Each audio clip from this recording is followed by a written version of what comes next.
সুপ্রিয় শিক্ষার্থীবৃন্দ, কেমন আছো তোমরা? আশা করি সকলেই ভালো আছো। আমরা ইতিমধ্যে পদার্থবিজ্ঞানের প্রথম 2টি ক্লাস শেষ করেছি। প্রথম অধ্যায়ের উপর 2টা ক্লাস হয়েছে। খুব ছোট ছোট করে ক্লাসগুলো তৈরি করা হচ্ছে যেন তোমাদের বিরক্তি না আসে। আজকে আমরা পদার্থবিজ্ঞানের 3য় ক্লাসটি শুরু করব। তোমাদের সকলকে সুন্দর জগতে আমন্ত্রণ। তাহলে আমরা শুরু করছি পদার্থবিজ্ঞানের 3য় ক্লাস। এখন আসো পদার্থবিজ্ঞানের পরিসর। পরিসর বলতে কতটুকু, কি কোথায় কোথায় পদার্থবিজ্ঞান আছে, কোন কোন জায়গা পর্যন্ত পদার্থবিজ্ঞান আলোচনা করে সেগুলো। পদার্থবিজ্ঞান যে শুধুমাত্র পদার্থ নিয়ে আলোচনা করে এটা বলে শুধু পদার্থবিজ্ঞানই আমরা পড়ছি তা কিন্তু না। পদার্থবিজ্ঞানের নানা রকম সূত্রগুলো ব্যবহার করে বিভিন্ন কিছুতে সেগুলো ব্যবহার হচ্ছে। আমরা যদি দেখি দৈনন্দিন জীবনে পদার্থবিজ্ঞানের ব্যাপক ব্যবহার রয়েছে। সেটা কেমন? দৈনন্দিন জীবনে ব্যাপক ব্যবহার কেমন? সব ক্ষেত্রেই বিজ্ঞানীদের আবিষ্কারগুলোকে আমরা যদি দেখি, এটা 2টা পথ। একটা হলো যে ভালো পথ, একটা খারাপ পথ। আমরা খারাপ পথে যাব না, ভালোগুলোই আমরা আলোচনা করব, আমরা ভালোর দিকেই থাকার চেষ্টা করব। যেমন দেখো, মানুষ যখন সভ্য হতে শুরু করলো তখন মানুষ বাঁচার জন্য নানাবিধ যন্ত্রপাতি তাদের দরকার হলো। এবং আমি খুব বেশি পেছনে যাব না, বেশি পিছনে আমাদের রসায়নে আলোচনা হয়েছে। পদার্থবিজ্ঞানে আমরা ঠিক একটু পেছন থেকে যদি যাই, মানুষ যখন বসবাস করতে শুরু করলো, মানুষের খাবারের দরকার হলো, চাষাবাসের প্রয়োজন হলো, চারিদিকে পাহাড় পর্বতে ভরা, এগুলিকে সমতলের চেষ্টা করা হলো। কিভাবে করবে? সমতল ভূমি ছাড়া তো ভালো চাষ হয় না। চাষ করার জন্য জমি সমতল হতে হবে। পাহাড় পর্বত থাকলে তো ভালো চাষ করা যাচ্ছে না। ভালোভাবে বাস করার জন্য পাহাড় কাটার পরিকল্পনা হলো। কিন্তু কিভাবে? বিজ্ঞানীরা চিন্তা করলেন যে এইভাবে তো হয় না, তাহলে কিভাবে হয়? যদি এমন কোন যন্ত্র আবিষ্কার করা যায় পাহাড়কে নিমেষের মধ্যে আমরা উড়িয়ে দিতে পারি। আবিষ্কার হলো ডিনামাইট। তোমরা নাম শুনতে পারো। ডক্টর আলফ্রেড নোবেল এটার আবিষ্কর্তা। ডিনামাইট আবিষ্কার করেছেন এবং ডিনামাইট দিয়ে বড় বড় পাহাড়গুলো নিমেষের মধ্যে উড়িয়ে দিয়ে প্লেন ভূমি করে ফেললেন চাষাবাসের জন্য। অবশ্যই ভালো একটি উদ্যোগ। এবং উনার এই আবিষ্কারের জন্য ওনাকে নোবেল প্রাইজ দেওয়া হয়েছে, এবং যেটা অনেক, যার মূল্য অনেক বেশি। এবং এই নোবেল প্রাইজটা বর্তমানে, এটা প্রথম দিকে কয়েকটি বিষয়ের উপর নোবেল প্রাইজ দেওয়া হতো, এখন বর্তমানে অনেকগুলো বিষয়ের উপর নোবেল প্রাইজ দেওয়া হয়। ওনার ওই টাকার, উনি যে টাকাটা ইনকাম করেছেন, পেয়েছেন এই ডিনামাইট আবিষ্কার করে, ওই টাকা তিনি রেখে দিয়ে গেছেন মানব কল্যাণে। বিজ্ঞানীরা যা কিছু আবিষ্কার করেন যেটা মানব কল্যাণের জন্য আবিষ্কার হবে, সেটাতে যেন পুরস্কার দেওয়া হয়। এবং এটা বিশাল একটি বড় মানের একটা পুরস্কার, যেটা বাংলাদেশেও আমাদের বাংলাদেশের গর্ব ডক্টর ইউনূস পেয়েছিলেন, শান্তির জন্য পেয়েছিলেন। এরকম অর্থনীতিতে, শান্তিতে, চিকিৎসা বিজ্ঞানে, পদার্থবিজ্ঞানে,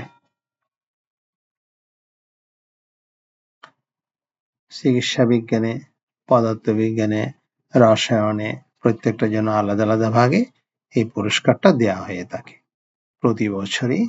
তোমরা যদি একটু খবর দেখো বা পেপার পড়ো, খবর দেখো, তখন সেখানে দেখতে পারবে প্রতি বছরই পুরস্কারগুলো দেওয়া হয়। বিভিন্ন সাইটে দেওয়া হয়। সাহিত্যে পর্যন্ত দেওয়া হয়। কাজেই এটা আমাদের ভালো উদ্যোগ। কিন্তু হ্যাঁ, বিজ্ঞানের সবগুলো আবিষ্কার যে ভালোভাবে ব্যবহার হচ্ছে তা নয়।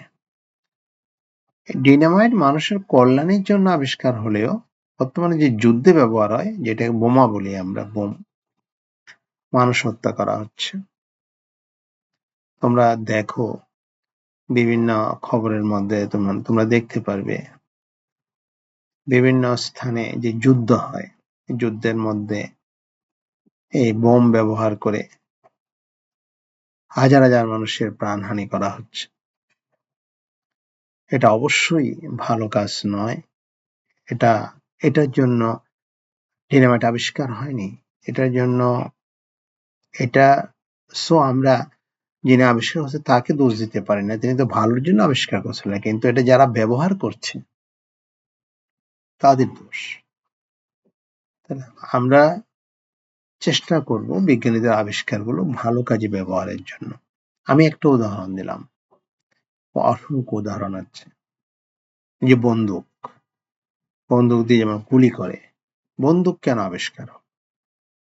সেই সময় পুরানো আমলে মানুষ বাঁচার জন্য জীবন সংগ্রাম করতে হয়েছে। আমাদের আজকে তোমরা যেভাবে এরকম বিল্ডিং এ থাকছো, এরকম সুন্দর গাড়ি চলছে, এরকম খুব সুন্দর রাস্তাঘাট, এমন তো ছিল না আগে। মানুষ অনেক কষ্ট করে এই পর্যায়ে আসছে। সুতরাং সে আগের দিনের কথা যদি আমরা ভাবি, মানুষকে বিভিন্ন পশু পাখি প্রাণীর সাথে যুদ্ধ করে অনেক কষ্ট করে টিকে থাকতে হয়েছে। এই জন্য পরিবেশের সাথে খাপ খাওয়ানোর জন্য, সুন্দর করে বাঁচার জন্য, কিভাবে বন্য প্রাণীর পশুর হাত থেকে রক্ষা পাওয়া যায় সেই জন্য গবেষণা করে বন্দুক আবিষ্কার করা হয়েছে। এখন সে বন্দুক দিয়ে আবার মানুষের প্রাণহানি করা হচ্ছে। এটাকে যিনি আবিষ্কার করেছেন তাকে কি আমরা দোষ দিতে পারি? তিনি তো ভালোর জন্য আবিষ্কার করেছিলেন। কিন্তু যারা ব্যবহার করতেছে, এটা তাদের দোষ। এটা এই কাজের জন্য তৈরি করা হয়নি। সুতরাং বিজ্ঞানীদের সবগুলো আবিষ্কার কল্যাণের জন্য করা হলেও বর্তমান বিশ্বে কিছু মানুষ সেগুলিকে ব্যবহার করে অন্য মানুষের প্রাণহানি ঘটাচ্ছে। এটা মোটেই আমরা আশা করি না। তোমরা যারা শিক্ষার্থীরা আছো, তোমরা নিশ্চয় বুঝবে যে এগুলো ভালো কাজে ব্যবহারের জন্য আবিষ্কার করা হয়েছে। তাহলে দেখো, আমরা কিছু খুব স্বল্প আবিষ্কার, 2টা আবিষ্কারের কথা বললাম। সকাল থেকে রাত পর্যন্ত যত জিনিস তুমি ব্যবহার করছো,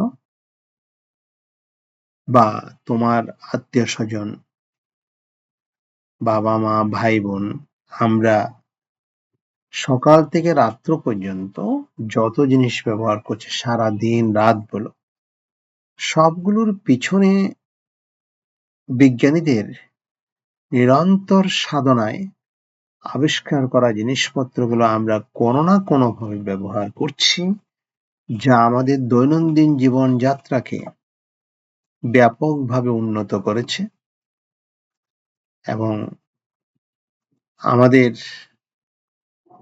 জীবনযাত্রাকে সহজ করেছে। বলতে পারো সেটা কিরকম?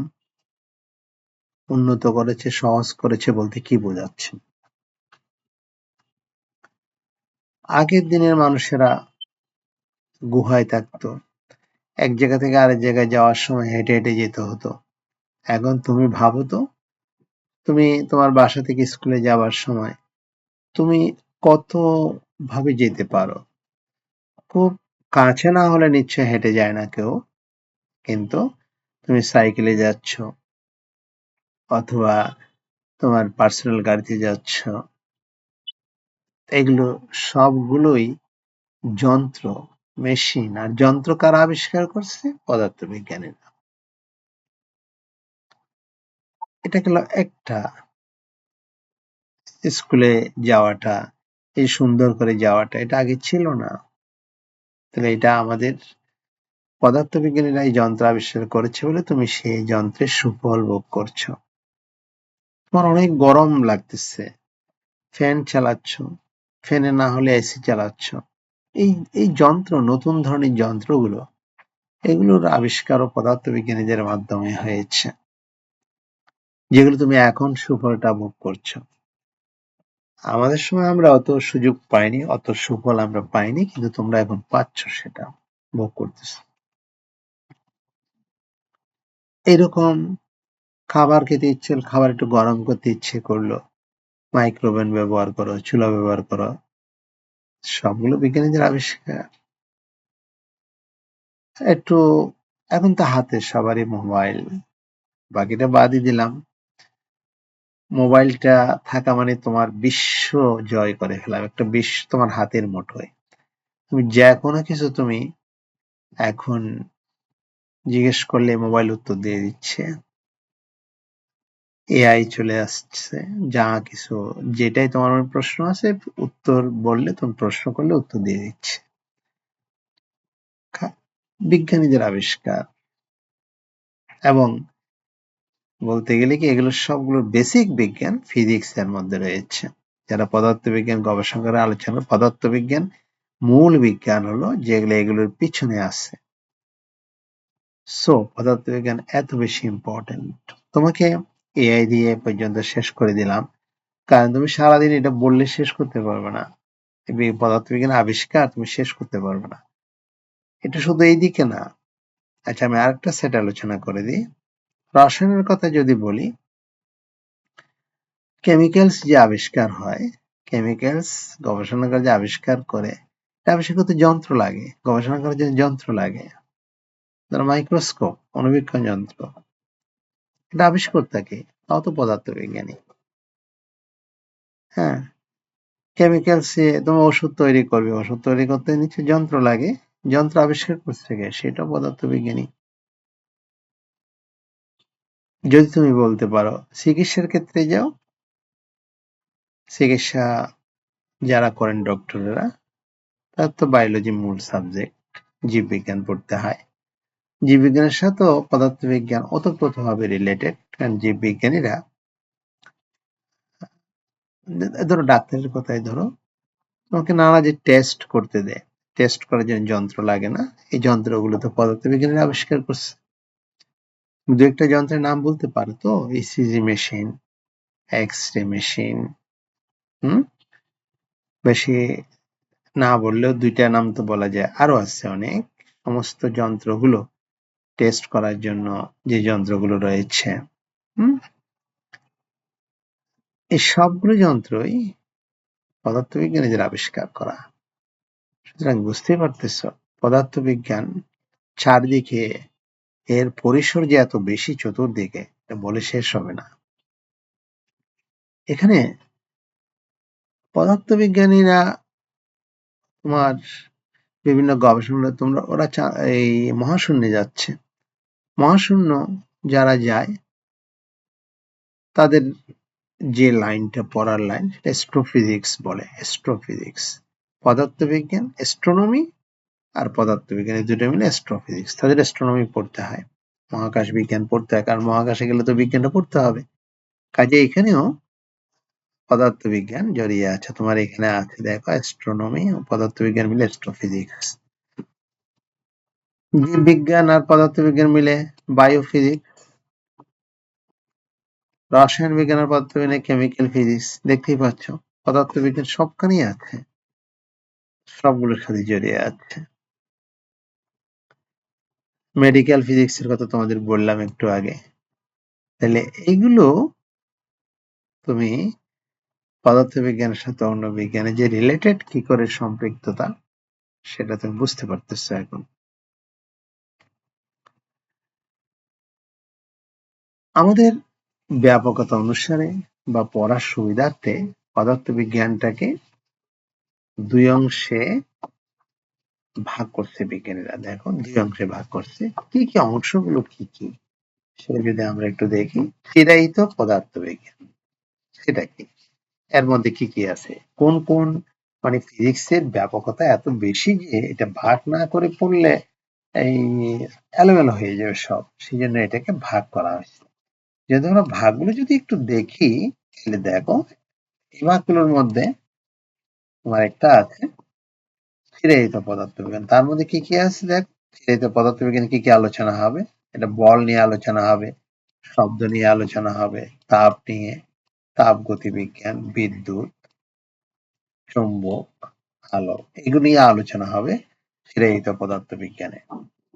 আর আধুনিক পদার্থবিজ্ঞান, যেটা মডার্ন ফিজিক্স বলি আমরা, কোয়ান্টাম বলবিজ্ঞান, এগুলো একটু হাই টেকনোলজি। আপেক্ষিক তত্ত্ব রিলেটিভিটি থিওরি, এটা জগৎ বিখ্যাত বিজ্ঞানী আইনস্টাইন এটার প্রবক্তা, এটা নিয়ে আমাদের আলোচনা আছে। আণবিক ও পারমাণবিক পদার্থবিজ্ঞান, নিউক্লিয় ফিজিক্স, নিউক্লিয় পদার্থবিজ্ঞান, তারপরে কঠিন অবস্থার পদার্থবিজ্ঞান, কণা পদার্থবিজ্ঞান, এগুলো আধুনিক পদার্থবিজ্ঞানের অন্তর্গত। তো এখানে মূলত তোমাদের এই বইয়ে চিরায়িত পদার্থবিজ্ঞানের প্রাধান্যটা বেশি, আধুনিক পদার্থবিজ্ঞান খুব অল্প আলোচনা হয়েছে, আছে কিন্তু খুব অল্প, সামান্য আলোচনা হয়েছে। বড় হলে তোমরা আরো বেশি বেশি আলোচনা। প্রিয় শিক্ষার্থীবৃন্দ, তোমাদের অশেষ ধন্যবাদ এতক্ষণ ধরে মনোযোগ দিয়ে ক্লাস শোনার জন্য এবং বোঝার জন্য। এভাবে বুঝে বুঝে পড়লে প্রতিটা অধ্যায় আমি সূক্ষ্মভাবে বিশ্লেষণ করব। তোমাদের যে ধৈর্য থাকে, বুঝে পড়লে পদার্থবিজ্ঞান আমাদের কাছে অত্যন্ত সহজ মনে হবে।